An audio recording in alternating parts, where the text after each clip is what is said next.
হইল কি মারিলে সে হাদিনি নাম হাদি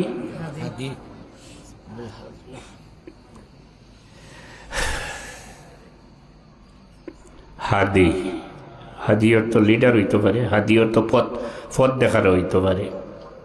এই ছেলেটায় চাইছিল বাংলাদেশটা দুর্নীতিমুক্ত হোক, তার স্বপ্ন আছিল ভবিষ্যৎ বাংলাদেশটা হোক। আমি কোনো দল করি না, কোনো দল করি না, কোনো দলটা কেয়ারও করি না, কোনো দলও করি না। বাংলাদেশ ভবিষ্যতে দুর্নীতিমুক্ত, তার জীবনটা দিয়াও হে চেষ্টা করছে, চেষ্টা করিয়া গেছে যে এই দেশের ভবিষ্যৎটা উজ্জ্বল হোক, সমস্ত ধরনের সব ধরনের দুর্নীতিমুক্ত দেশ হোক, শোষণমুক্ত দেশ হোক, জুলুম নির্যাতনমুক্ত দেশ হোক, মানুষ জুলুম নির্যাতন ইত্যাদির থেকে বাঁচুক। এটা আপনারা দেখছেন তার বক্তব্য। আমি তারও বক্তব্য দেখি আমার বেশ মায়া লাগছে। ওইদিন গুলি করছে যেদিন আমার খুব মনও লাগছে। তো তার একটা বক্তব্য শুনলাম,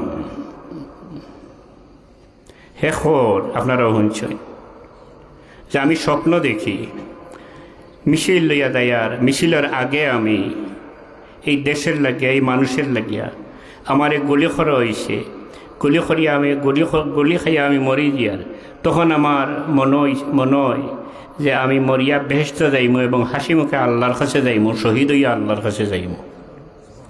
কথাটা ফলি গেছি। এই ফটার লাগে দোয়া করবা, দোয়া করেন জানি। এটা ভালো, খুব ভালো মনের একটা ছেলে, খুব ভালো মনের একটা ছেলে। আমি তো এতটুকু আকৃষ্ট তার ভাই হয়েছি। আমারও ছেলে আছে দুইজন, বাবার মিশন চালাইরা বাল্লা আছেন, কিন্তু এরকম একটা ছেলে আমারও থাকতো যদি, আর এইভাবে রাস্তাত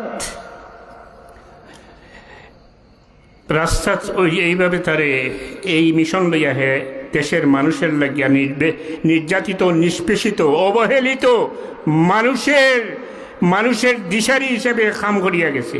আমার এই ধরনের একটা ছেলে থাকতো, এইভাবে গুলি করি কেউ মারতো, থইলে আমি গর্বিত এক বাবা হইলাম মনে, আমি গর্বের সাথে হইলাম মনে, আমি সেই বাপের, সেই ছেলের বাপ, সেই হাদির বাপ আমি হইলাম মনে। আমার বালা মানুষের মূল্যায়ন এই দেশে নাই, এর লাগে এই দেশ আগাইতে পারে না।